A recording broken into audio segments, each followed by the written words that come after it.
Hey, Pretty Girl Club, have you ever noticed that unambiguous Black women will argue about inclusivity and talk about how they want to be included in certain conversations or in the media? And then when you do include them, then suddenly you're pandering.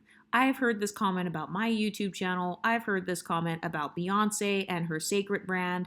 I've heard this comment about damn near anyone that gives any compliments or validation to the female Black community. So let's talk about it. First of all, I think that some people are so used to not being praised and they're used to not receiving compliments to the point where if you genuinely compliment someone, they call it pandering. Like, oh, you look nice today. Oh, you're pandering.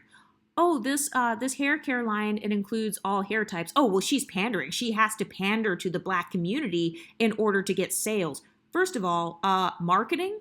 Inclusivity marketing is a form of pandering. So that's number one. Anybody who says, oh, you had to pander to Black people in order to get sales, you don't understand marketing. A part of having a good business strategy is you want to compliment the consumer, you want to evoke emotions in the consumer, you want your customer to have a desire to purchase that thing. And it's like, why is it that a lot of Black women, anytime you're advertising or marketing towards them, then suddenly it's pandering? But then if you say, oh, okay, we won't include you, we won't think about you in our branding and marketing, then they'll say we feel excluded. So notice how with the Beyonce hair care line, people called it pandering, saying she's pandering to women with type 4 hair. And it's like, okay, you guys argued for her to include type 4 hair. Then when she shows that it works on her hair and that it can work on all hair types, it's pandering. But then when you have a company like that makeup brand where they did not pander to unambiguous Black women and they did not include them in their marketing, then suddenly these people are racist and this is literally blackface paint. Okay, so which one is it? Would you rather be pandered to or not? Would you rather be the target core audience of someone or not? I've noticed that the only people who get mad about things like pandering, it's two groups of people. Number one, women who are not used to receiving praise and compliments because it's so rare for them. They view any sort of genuine interest in them as a form of pandering. Or number two, women who do not understand things like marketing, social climbing, or supply and demand. Those are the only two groups that get mad and say, well, this is pandering. At this point, I am convinced that anytime someone accuses you of pandering, it is yet another humbling tactic to try to make that person feel less powerful. Because notice how you only accuse someone of pandering to you if you put that person on a pedestal. I don't tell the homeless man on the street, you're pandering to me by saying good morning. You don't say it to a person that you view as beneath you. You only say that someone is pandering when that person has more social status than yourself, more money than yourself, or when that person is in a position of power. I've noticed that people only tend to use humbling tactics on those that they feel are more powerful than them. So for the people saying, oh, well, Beyonce and the sacred hair care line, they're pandering to us. And so we have all the power. It's like, no, actually, get back in the checkout line, have a seat, and keep purchasing your concert tickets, okay? Get back in line to purchase Beyonce's album right where you were last week. Keep making your YouTube videos promoting her. Has anyone noticed how many situational ethics there are when it comes to pandering? So it's like, okay, so Beyonce is pandering, but Rihanna is not pandering? So which one is it? Is it pandering to successfully market to the African American community, or is it simply good marketing? Beyonce and Rihanna are going where they are financially celebrated. They are going where the money is to be made. And so I don't want to hear anything else about people complaining, saying, oh, well, mixed women are replacing us. Mixed women are, or light-skinned women, they're getting all the shine. It's like, no, you are giving these women the shine. You are giving these women power by choosing to watch their videos, watch their content, listen to their music, pretend like everybody looks like them, or pretend like you have their skin tones or their hair textures or their eye colors and features when you don't. Another thing I've noticed is that people love to call out when a mixed or light-skinned woman gets a nose job. They'll be like, well, she got a nose job. Her original nose used to look like mine. And it's like, okay, congratulations. Like, is that supposed to be a flex? Knowing that your nose looked like someone who's light-skinned? Like, what's the point of saying that? Oh, you don't naturally look like that. Your hair is a weave. You have 4C hair just like me. Okay, does it make you feel better to know that someone light-skinned has your same hair texture? Like, why don't you do the same thing with Lupita Nyong'o? Why don't you have these same behaviors with Viola Davis? Why don't you say, Viola Davis, you have the same features as me?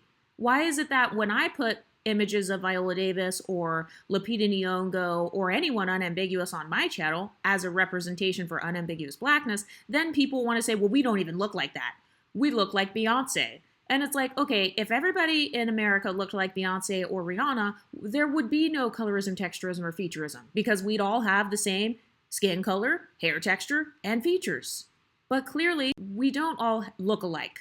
And also, calling someone a panderer, that doesn't achieve anything. Accusing random companies of being a panderer, that doesn't give you more power, that doesn't take away the billions of dollars they're making. That would be like me going into the grocery store and saying, hey, Walmart, you guys are pandering to me by selling me toilet paper that's only $5. You guys wouldn't exist if it weren't for me. It's like, no, get back in the checkout line, get your toilet paper, give me my money, and get out. Okay? Thanks. Bye.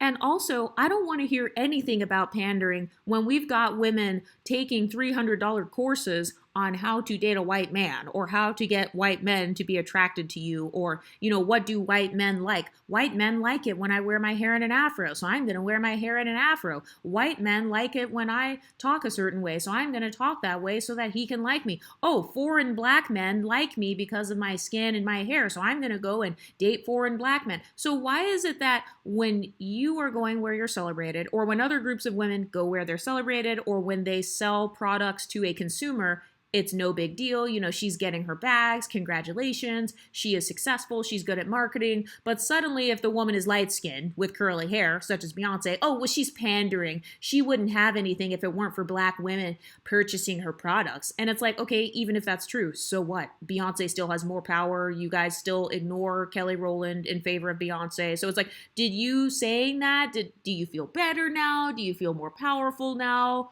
Like, what's the point of saying that? It's giving humbling tactic. It's giving, I just want to approximate myself to Beyonce. I just want to take some of Beyonce's credit for myself. And it's like, okay, if you're so powerful, and if all these people wouldn't be where they are if it weren't for you, if you're so powerful, then go out and be powerful then. Then why are you complaining about being replaced? Or why are you complaining about, oh, I don't get any representation?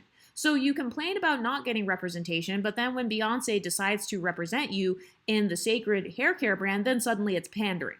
So which one is it? Do you want brands to cater to you or do you want them to not cater to you? Because we saw what happened with that one makeup brand where they did not give a fuck about unambiguous monoracial dark-skinned black women. You guys called it blackface paint when that company decided not to quote unquote pander or they decided not to care about what you guys think. So it's like, which one is it? So if I'm including you, then I'm pandering. And then if I exclude you, then I'm being colorist, texturist, or featurist.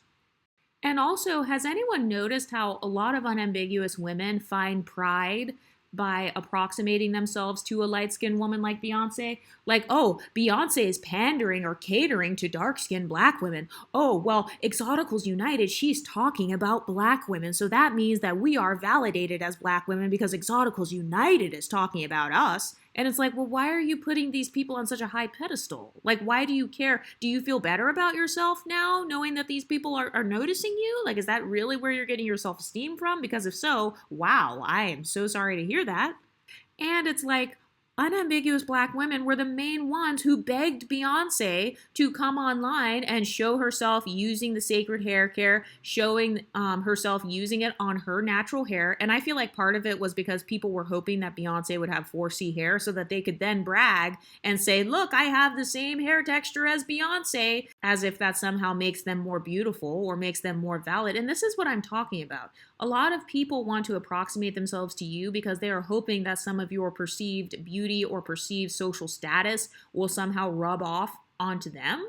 But then I noticed that when Beyonce made that comment saying, oh, well, a lot of people think that you're bald-headed if you wear wigs, and that's bullshit, then people got upset. And they're like, oh, well, she's pinpointing people's insecurities. Well, what do you mean? Who's insecure about that? Who's insecure about wearing wigs? Because Beyonce didn't say unambiguous black women are insecure about wearing wigs. She didn't say that. That's your own internalized inferiority complex saying that.